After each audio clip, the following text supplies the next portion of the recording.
More or less anybody who's currently working in Hollywood has in some way, shape, or form responded to the comments made by Martin Scorsese in regards to Marvel films, specifically if they're cinema. Finally, the man himself, Kevin Feige, the man in charge of Marvel Studios, officially responds to him. So I think this is the response everybody has been waiting for. You know, there's been plenty of them already from various actors to even Bob Iger, but it's the guy that made all this a reality. It's the guy running the most profitable and biggest film franchise in the world and in history of Hollywood, so people have naturally been wanting his response. Now recently, The Hollywood Reporter got to sit down with Kevin Feige and talk to him about various things in the MCU. One thing that of course gets brought up is Martin Scorsese's comments, and he doesn't dismiss them, he goes right into it. So the article will be linked in the description down below, and also here on the screen, and of course I will read you the quote and give you guys my thoughts and take on it, so let's get to that. He says, and I quote, "I think that's not true. I think it's unfortunate.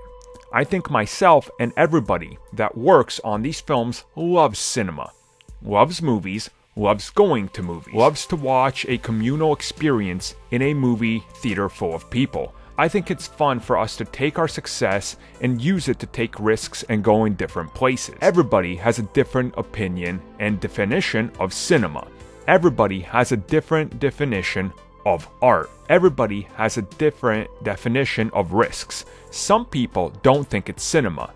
Everybody is entitled to their opinion. Everybody is entitled to repeat that opinion. Everybody's entitled to write op-ed about opinions.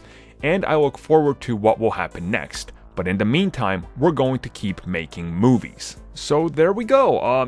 It's a good response, but it's one of these responses where it's rather eye-opening, right? Because Kevin Feige clearly loves the job he's doing. He loves the teams behind it. the thousands and thousands of people that work on these every year and how much they've made. And then particularly, I love the one, that he puts it in there that they take risks because, it's frustrating because is somebody really going to sit there and be like, yeah, Guardians of the Galaxy was not a risk?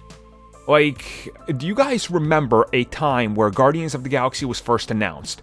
And even when the first teaser trailer hit, that literally every big website, everybody was saying this is the end. They succeeded up until now, but this will burn the MCU to the ground because it is stupid, it's never gonna work. Right? Everybody recalls that, right? That's one of the riskiest things you could have done.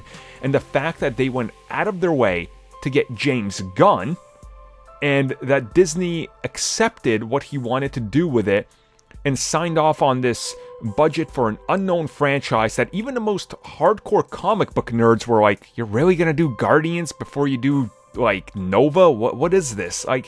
That's pretty risky, and it only starts there. So yeah, honestly, I love his response. I think it's a great one, and it's a good way to just kind of get back at them. And if you just look at the future of the MCU, are we really gonna get to the point where we're having vampire hunters teaming up with schizophrenic dudes that believe in this ancient god, teaming up with a dude dressed in a spangly winged outfit, fighting a giant purple alien machine in space, and people are gonna look at it and go, man, you guys take no risks.